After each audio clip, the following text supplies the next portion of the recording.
I've been playing GTA 5 for over 2 years now, and since the day I started playing GTA 5, I've been enjoying it.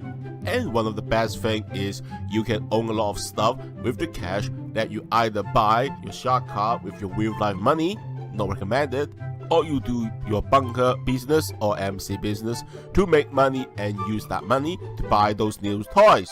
And if you have been playing GTA 5 long enough, you will realize the items in this game is getting expensive. But still, while they are getting expensive, they can still be fun to play with. Sadly, there are a lot of stuff that I personally believe that they are not as good as I once hoped for. And I do wish that I never bought them in the first place. So in this video, I'm going to show you items that I regret buying. But before I start the first one, I want to say, even it cost me $10 million, I have absolutely no regret buying the yacht. Because it's an absolute joy to have one when you can enjoy yourself inside the yacht.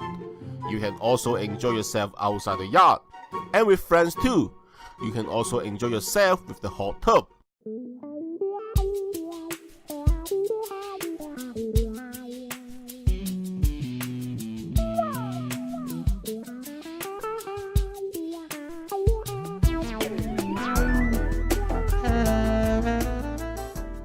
Yes, it may seem useless and expensive to some, but I really do not have any regret buying it. Now, let's talk about the items that I regret buying. And they all have common point. Expensive and kind of not as good as I expected. And the first one have to be the Ruiner 2000, which will cost you $4,320,000 cost price. And for a price like that, you don't even get unlimited missiles, but 8 missiles, and that's it. The machine gun is weak, and all you can do with this car is jump and pull the parachute out so that the car can stay in the air for a few seconds extra. And basically, that is what you get for around $4.3 million. And for that money, you can get a Deluxo at the cheaper cost price of $3,550,000. You get more missiles, and it will fly as long as you want to. As well as the Deluxo will remind you of the DeLorean that was in the Back of the Future. Na na na na na na na na na na.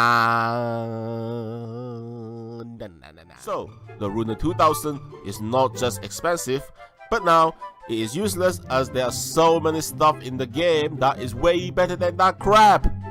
And talking about flying, the rest of the items will all be flying stuff. And you can guess, I don't regret on buying any cars, including Sport Classic, even they are useless, as I do enjoy driving, and I love myself a collection of some Sport Classic.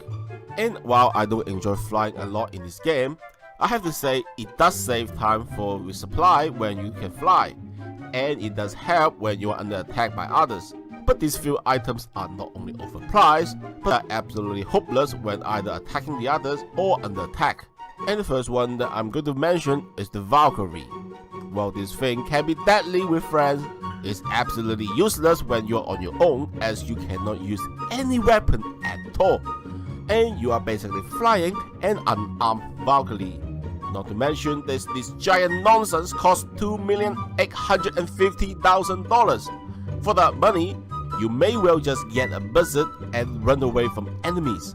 But still, even this thing is disappointing, it is still not as disappointing as the Pyro. While I agree the look is kind of cool, you can actually get a better plane like the Hydra, the Monotope, or the Nakota, which are way better than this plane.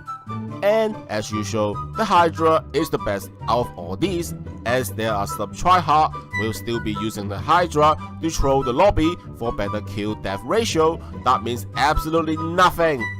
The next item that I'm going to mention is the Tula, basically a seaplane that can land on water and have the ability to turn from flying like a plane to flying like a helicopter. And if you have a friend with you, your friend can also act as a gunner that can control the minigun that cannot shoot forward. And not to mention that this plane is a bomber that you can drop some bombs. But with $3,890,000, this is one plane that isn't even fast. And when you are on your own, and you are out of bombs, this is just a normal plane that flies very slowly. Talking about the plane that flies slowly, we'll have to mention possibly the slowest plane in the entire game, and that is the Bombuska. I remember that I was so looking forward to this plane, but when I got it, I was so disappointed. Not only it was very slow, it was kind of weak when under attack, and if you are on your own, you can't even use any weapon on board. Maybe the only cool thing you can play with is you can open the cargo doors, and that's it. This plane is not only slow, but it is also not fun to fly around. Not to mention that you have to pay $4,450,000 cost price for something that cannot be replaced with the Avenger. As the Avenger is much stronger than the Bombuska, is faster than the Bombuska, and it is more deadly than the Bombuska, and possibly cheaper than the Bombuska if you don't buy all the options, that is. At the end of the day, all I'm saying is these items are not only overpriced, but they are not fun to play with. And there are something that is much better. And those items that I mentioned in this video are now basically collecting dust. But boy, the Bombuska was one big disappointment when I was so looking forward to it.